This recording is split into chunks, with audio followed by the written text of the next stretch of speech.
Cessez de ne pas connaître. Shalom, bien-aimés dans le Seigneur. Notre méditation du jour s'intitule « Cessez de ne pas connaître ». Première partie. Nous tirons notre texte dans Osée chapitre 4, le verset 6, qui nous dit ceci. « Mon peuple est détruit parce qu'il lui manque la connaissance.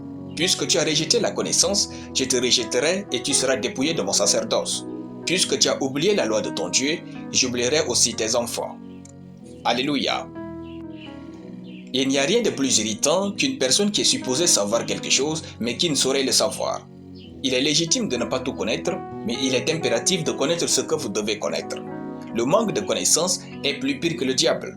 En réalité, même le diable ne tire que partie de votre ignorance pour vous attaquer, vous détruire et vous anéantir. Dans le verset du jour, Dieu est en train de rejeter des personnes ignorantes qui ne savent pas ce qu'ils sont censés savoir. Dieu leur dit: puisque tu as rejeté la connaissance, je te rejetterai et tu seras dépouillé de mon sacerdoce. Puisque tu as oublié la loi de ton Dieu, j'oublierai aussi tes enfants. Votre ignorance détourne Dieu de vos enfants. N'est-ce pas là quelque chose de plus pire que la désobéissance? Il est temps d'être avide de la connaissance, surtout de la connaissance de Dieu et de sa parole. Ne vous trouvez pas trop spécial pour Dieu au point de vous permettre d'être ignorant. Dieu va vous rejeter car il ne sait pas marcher avec les ignorants. Cherchez à connaître ce que vous ne savez pas. Les sujets que vous ne connaissez pas, que ce soit dans la Bible ou dans la vie séculière, sont bien connus de vous, alors asseyez-vous et commencez à étudier. Ne prétendez rien savoir, c'est pire que ne pas savoir. Poursuivez la science ou la connaissance avec humilité. Cessez de ne pas connaître.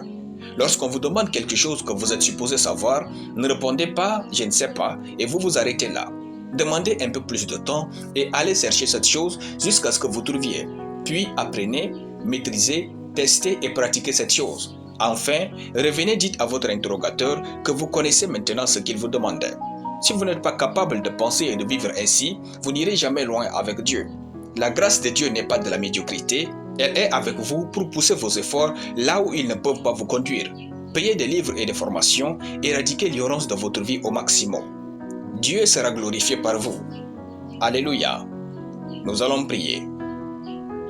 Père rempli de connaissance et de sagesse, je te rends grâce pour ta parole.